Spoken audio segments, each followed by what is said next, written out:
I'm in the acquisition language class, and we had to read the warning. And we are to do picture language. And picture language is a way of getting to students to understand reading.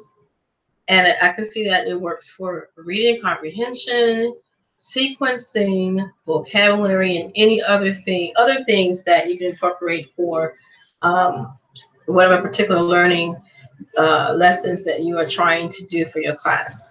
And in the warning, I basically wanted to start out with, for the first section here, okay, there's one of the main persons in the warning, the actual story. And in this first one, I would ask the kids, I skipped the part about the riding in the car, whatever, he drove to the building. I went specifically to where he comes in to his office and he notices on his desk that there's a letter. So if I were to do this with kids in the classroom, I would actually ask the kids, okay, first of all, we know that Ronnie walks into his office and he finds a letter. So who can tell me about the letter? Um, and I have a question mark here, like in his mind, like a letter. So what is it that this person is thinking? He has a letter. So he goes to the desk, of course, looks at the letter, and the letter is from Mr. Burns, who is actually the manager who's in charge.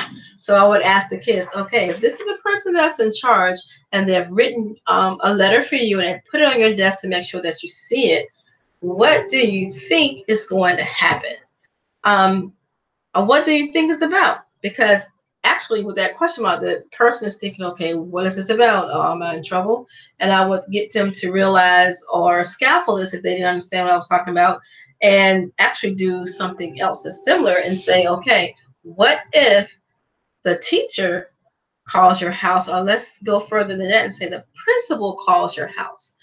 And your mother or father or whoever your guardian is goes to you and say, well, your principal called me. What would you think?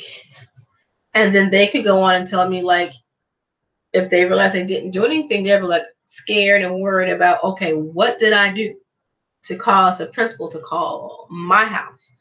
This is what I would want them to realize. Okay, what is it that this person is thinking, knowing that he has a letter from somebody that's important that's about his job? So we move on to the second section here, where we have Ronnie, who is actually in Mr. Burns' office.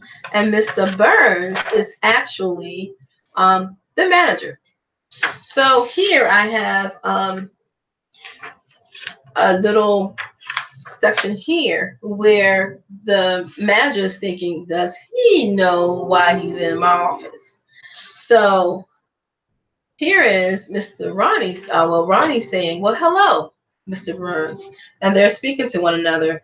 But I would ask the kids the same question. Why do you think the manager is thinking in his mind, okay, doesn't he know or have an idea why he's in the office? And if the kids remember the story and they read the story, they'll start talking about the purpose of the letter. But moving on to the third one. The third one here, we have the same scenario for all of these, actually, where you have Ronnie and Mr. Burns.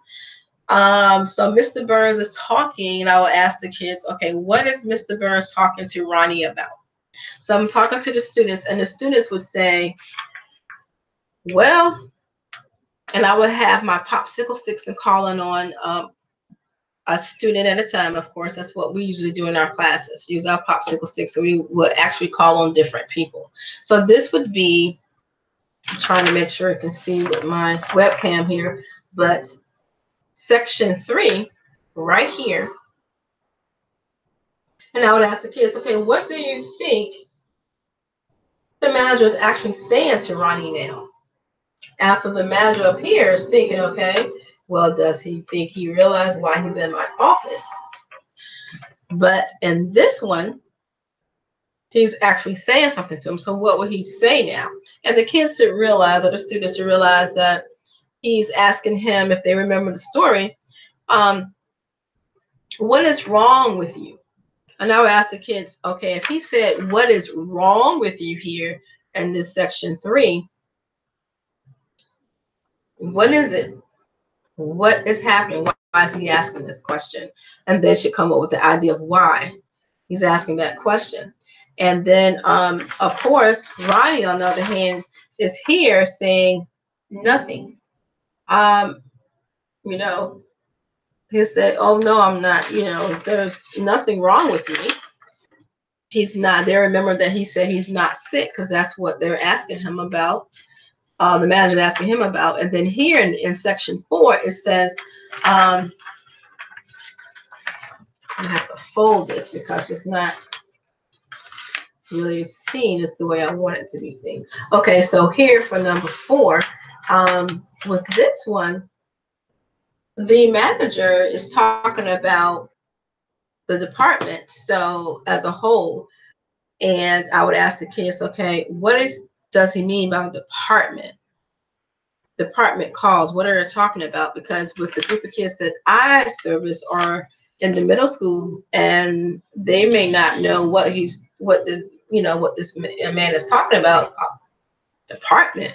So now I would explain to them, well, department, like if you go to a store, they call it department store because they have all these different sections of clothing, toys, whatever that you need. But when we talk about departments, think about the different sections in school, subjects that are being taught.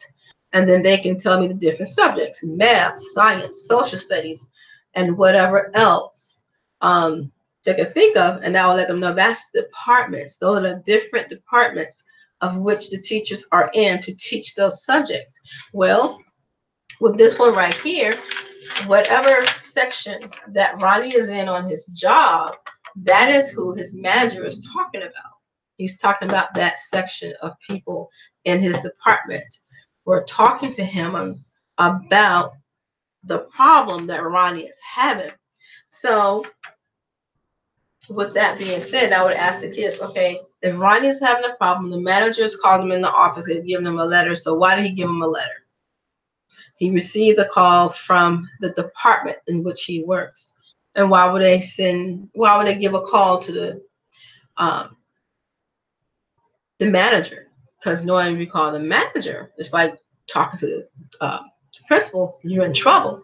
So the kids would make that distinction between those two, how that will, should I say, relate, making that relationship, making them be able to understand what this is about, talking about departments and the significance of someone that's in charge.